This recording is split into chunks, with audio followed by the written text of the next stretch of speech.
Glória a Deus, louvado seja o nome de nosso Senhor Jesus Cristo.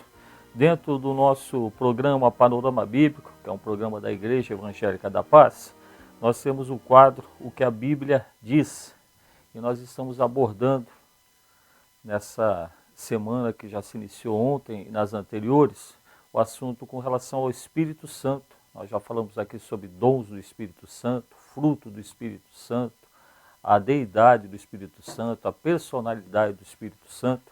E hoje nós estamos aqui na presença do nosso pastor presidente, pastor Natanael Rinaldi. Pastor, nós poderíamos abordar hoje, para elucidar aos nossos ouvintes, nós temos aqui uma pergunta que nos é feita. Quando o Espírito Santo opera, como é que nós podemos informar, elucidar, responder essa pergunta aos nossos ouvintes? Quando o Espírito Santo opera? Quando nós oramos, a oração é a alavanca que põe em movimento o braço de Deus. Quando oramos, não quer dizer que estamos pagando o preço, ou mesmo parte dele, para conseguirmos a operação do Espírito Santo. E também não significa que estamos preenchendo condições impostas pelo Espírito Santo, ficando ele assim na obrigação de nos abençoar. Quando oramos, estamos preparando o ambiente dentro de nós mesmos, confessando os nossos pecados e buscando a purificação de nossas almas. Estamos também louvando e adorando o Senhor, lembrando de suas promessas e reconhecendo seu infinito poder. É por isso, isto que, de um modo geral, o Espírito Santo opera nessas ocasiões.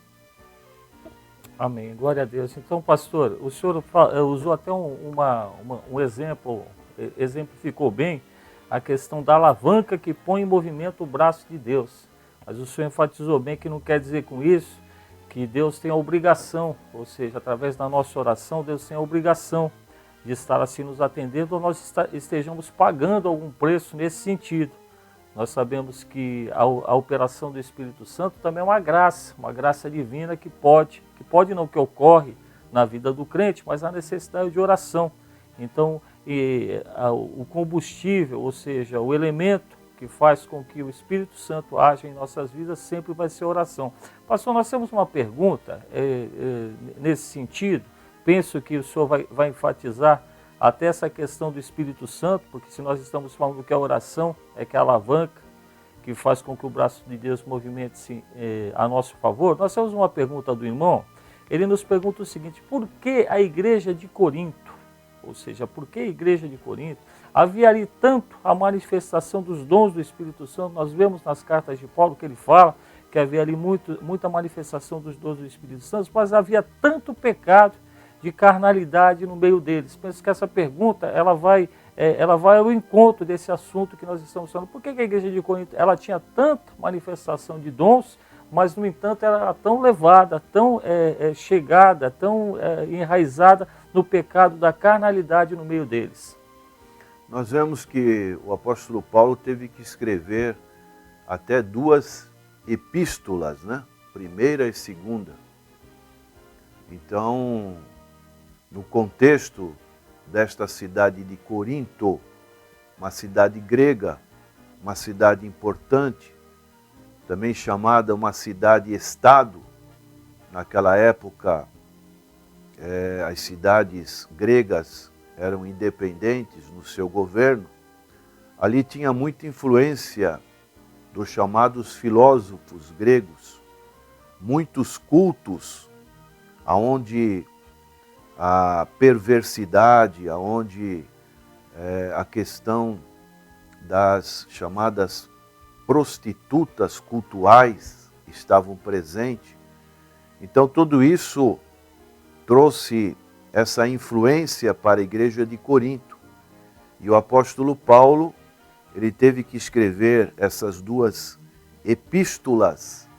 E ele diz em 1 Coríntios capítulo 3, e eu, irmão, Irmãos, não vos pude falar como a espirituais, mas como a carnais, como a meninos em Cristo. Com leite vos criei, e não com manjar, porque ainda não podíeis, nem tampouco ainda agora podeis, porque ainda sois carnais, pois havendo entre vós invejas, contendas e dissensões, não sois porventura carnais, e não andais segundo os homens? Então aqui nós vemos bem claramente nesse capítulo 3 de 1 Coríntios, como Paulo definia bem aquele agrupamento de pessoas que ainda eram considerados por ele meninos. Apesar de eles terem dons, né? E eles também, além dos dons, serem considerados, na visão de Paulo, como santos, como diz aqui no capítulo 1, verso 2, a igreja de Deus que está em Corinto, aos santificados em Cristo Jesus, chamados santos. Então vejam que outro posicionamento, né, do apóstolo Paulo, nesse processo, podemos dizer, de justificação e santificação que aqueles crentes ainda haveriam de passar. Então nós não podemos, o que podemos entender com isso? Que precisamos ter um certo cuidado. Às vezes a pessoa tem esses chamados dons, mas a sua vida interior com Deus está comprometida pelo pecado. E isso é perigoso. Verdade, pastor. Eu penso também, assim, de acordo com a narrativa que o senhor já leu, de 1 Coríntios, nós podemos enquadrar essa questão da manifestação dos dons. O que acontece é que muitas vezes, como ele fala no capítulo 1 da primeira carta aos Coríntios, que ele fala dos santificados, dos santos, então nós cremos que ali havia muitas pessoas com dons, muitas pessoas sérias, muitas pessoas que manifestavam esses dons. Mas, muitas vezes, as pessoas que estão à volta dessas pessoas, quando observam a manifestação desses dons, eles muitas vezes não agem espiritualmente em resposta à manifestação daqueles dons, mas agem de forma carnal. Como é que nós falamos de forma carnal? Aquele fervor, às vezes aquele fervor de entusiasmo, e é o que nós estávamos falando aqui um pouquinho antes de entrarmos no ar. Muitas vezes o fervor espiritual que não é verdadeiro, ele leva à carnalidade. O fervor espiritual verdadeiro, que é aquele que manifesta os dons verdadeiros, aquele que sente a presença do Espírito Santo. Então esse é o fervor espiritual que nós devemos buscar, que nós deve nos agradar, mas o verdadeiro ele nos leva o quê? Nos leva a uma adoração racional e não uma adoração carnal.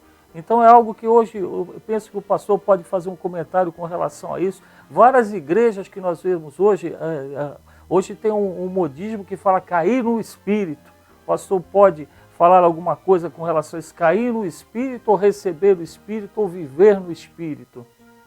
Nós vemos um emocionalismo, né? Muito forte com relação a essa manifestação desses dons espirituais, mas nós temos que entender que o nosso culto, como o irmão falou, é um culto racional, e isso envolve o nosso caráter, envolve a nossa união com o Senhor Jesus Cristo. E dessa maneira, a nossa parte, o homem interior, ele tem que estar santificado.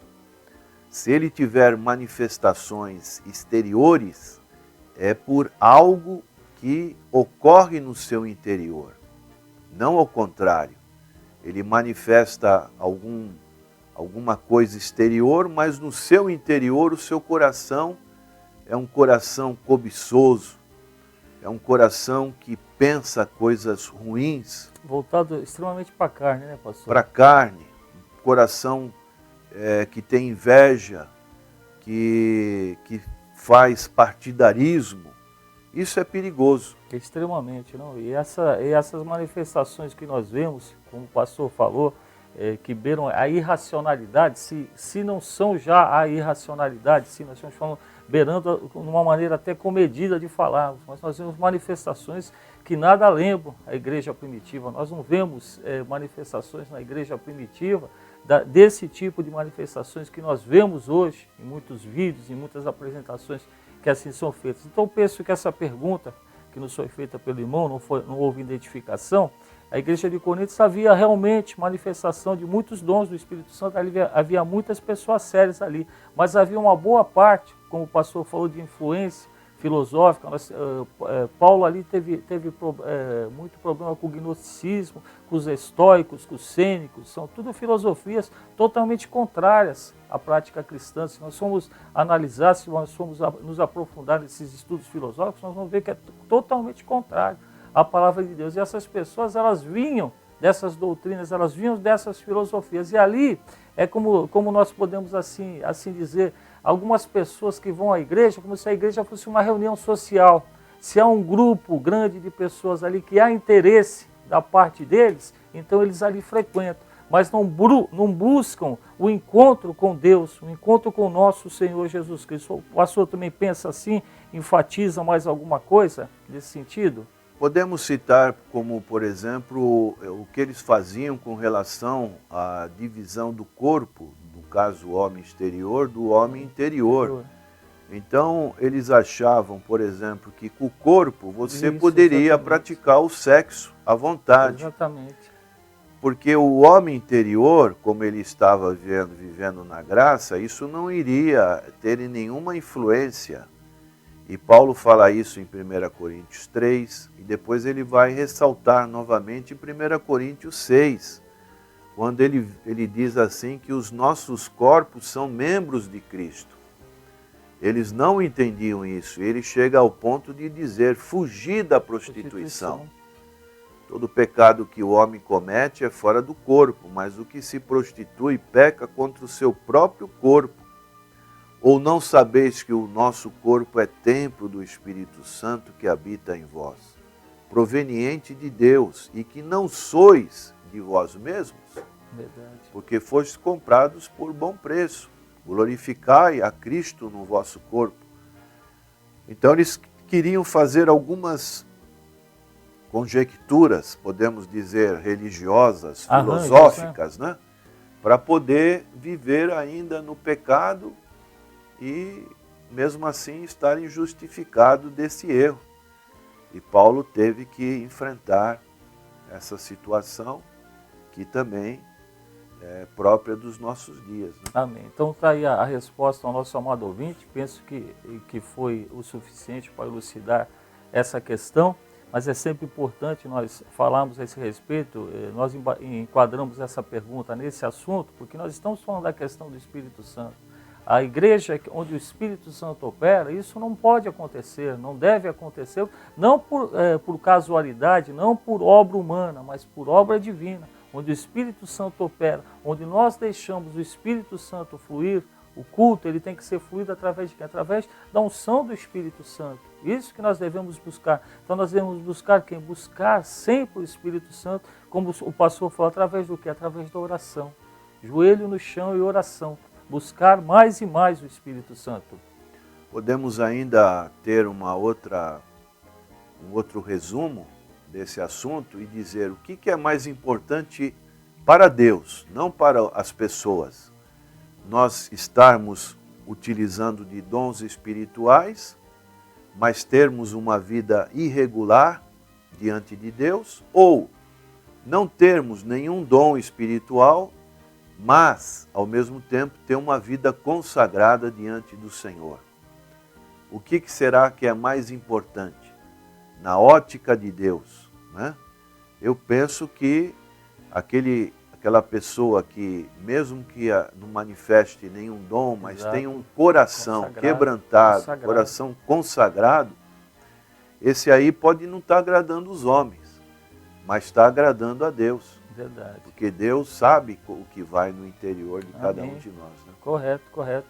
Então tá bem claro. O pastor gostaria de enfatizar mais alguma coisa nessa pergunta?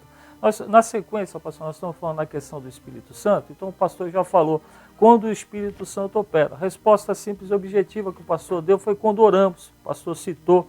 Mas nós temos alguns textos que nos falam sobre isso. A oração sendo praticada por algum personagem bíblico e o Espírito Santo agindo. E nós temos o principal personagem, ou nem diria personagem, mas o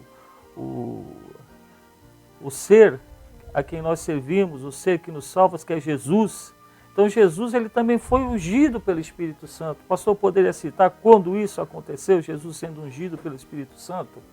Em Lucas capítulo 3, verso 21, no batismo, diz o texto: e aconteceu que, como todo o povo se batizava, sendo batizado também Jesus, orando ele, o céu se abriu, e o Espírito Santo desceu sobre ele em forma corpórea, como uma pomba, e ouviu-se uma voz do céu que dizia: Tu és o meu filho amado, em ti me tenho comprazido. Então nós vemos aqui que o Espírito Santo, que é um verdadeiro milagre e algo que nós não podemos, só podemos entender pela fé, nós vemos que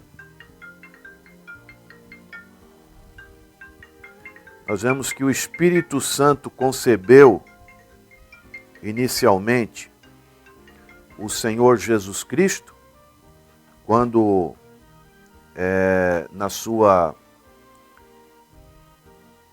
no seu nascimento com Maria. Agora o Espírito Santo também reveste de poder para exercer o seu ministério aqui na terra. Né?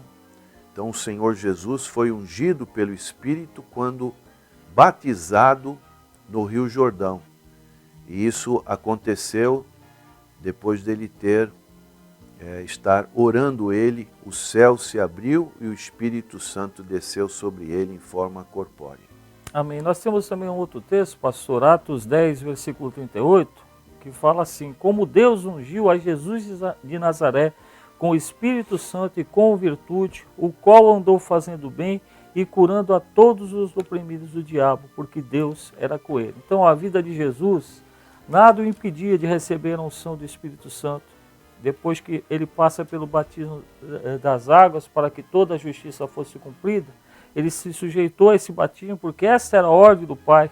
E após a sua oração, ele pediu ao Pai essa unção e a unção lhe foi concedida. Nós temos um texto de Lucas 11, versículo 13, que fala assim: pois, se vós, sendo mau, saber das boas dádivas aos vossos filhos, quanto mais dará o Pai Celestial o Espírito Santo àquele que lhe pedirem. Então fica bem claro, pastor, que a oração, aqueles que querem buscar ao Espírito Santo, tem que estar em constante oração, oração contínua, oração como a fonte da nossa vida, para que nós possamos, desta maneira, ser cheios do Espírito Santo. A operação do Espírito Santo, ela tem que ser sempre precedida da oração do justo, nesse sentido. Pastor, tem mais alguma coisa nesse sentido ainda que possa nos falar?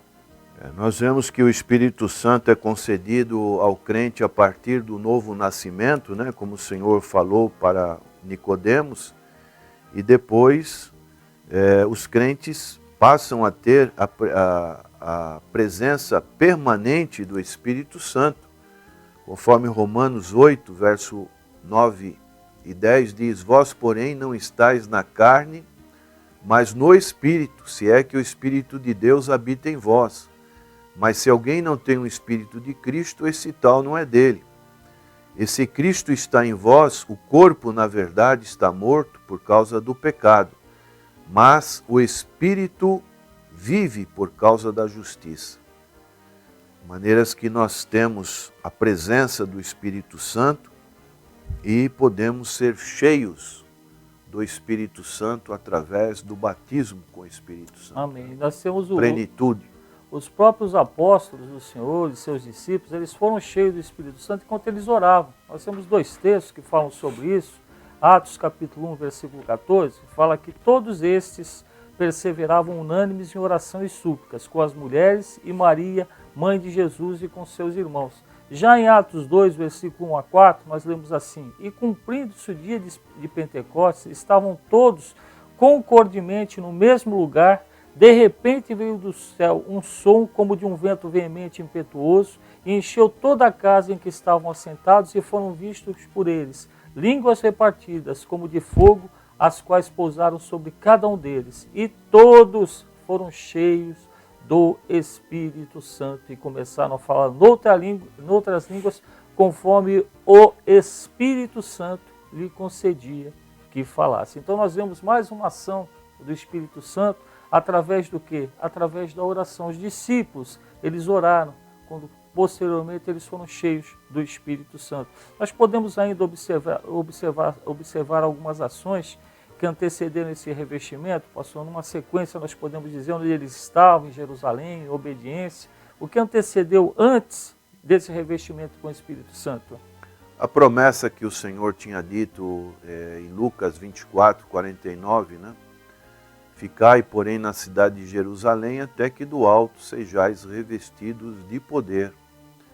E como o irmão já leu, Atos 2, cumpriu-se esse revestimento e eles foram cheios do Espírito Santo. E isso também ocorreu em outras reuniões no início da igreja primitiva, né? Amém, pastor. Então buscar em oração, recomendação do Senhor, buscar sempre oração. Os discípulos aprenderam com Jesus, Jesus sempre orava. Nós temos no Antigo Testamento um personagem que eu particularmente gosto de citar muito, é Neemias. Neemias precedia a sua ação de oração, fazia as suas ações com oração e sucedia as suas ações com oração. Então a oração ela tem que ser antes, durante e depois. Em toda a nossa vida cristã nós temos que estar orando ao Senhor.